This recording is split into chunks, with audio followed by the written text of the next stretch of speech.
Nagpabaha na sa Mindanao ang bagyong Tino bago pa man ito mag-landfall. Mahigit 6,000 na ang inilikas sa mga isla ng Siargao at Dinagat bilang paghahanda. May report si Oscar Oida.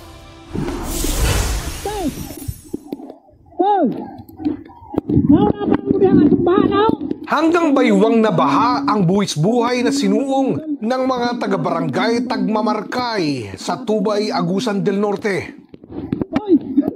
Ilang bahay ang pinasok na ng tubig. Tumirik sa gitna ng baha ang sasakyang ito. Rumaragasa ang tubig sa sapang ito. At pinasok na ang ilang bahay. Malakas na ulan din ang naranasan sa ilang lugar, gaya sa Cabadbaran City. Kabisera ng Agusan del Norte, kung saan malakas ang agos ng malaputik na tubig sa ilog. My goodness.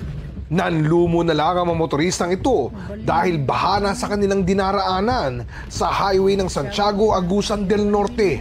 Hirap makausad ang ilang sasakyan.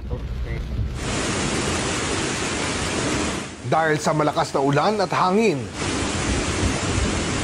Lumigas na sa 40 Elementary School ang mga residente sa bayan ng San Jose. Nasa 7,000 na ang na-evacuate mula sa 7 munisipalidad ng Dinagat Islands. Mahigit 6,000 individual naman sa Siargao Island ang inilikas. Nakakabingi ang ugong ng hangin na sinabayan ng malakas na ulan sa resort na ito sa Barangay Ipil, Surigao City kaninang hapon. Nagpatupad na ng forced evacuation sa mga nakatira sa delikadong lugar. Ayon sa Pag-asa, posibleng makaranas ng hanggang 3 metrong taas ng daluyong o storm surge sa mga baybayin ng lungsod. Hindi lahat ng barangay may mga hazard areas. So may mga portions lang, may sitio or ipurok or certain number of households. Malapit kami sa dagat. Nanigurado lamang para safety kami. Kahapon pa lang daw, naghahanda na ang mga residente. Kahapon pa yan tinalian ko. Kung malakas na hangin, baka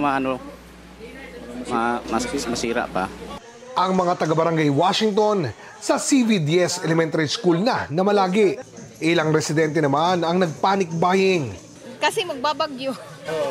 Oo. So natatakot kayo na magkaubusan? Parang gano'n na nga po. Ano po yung parang gano'n?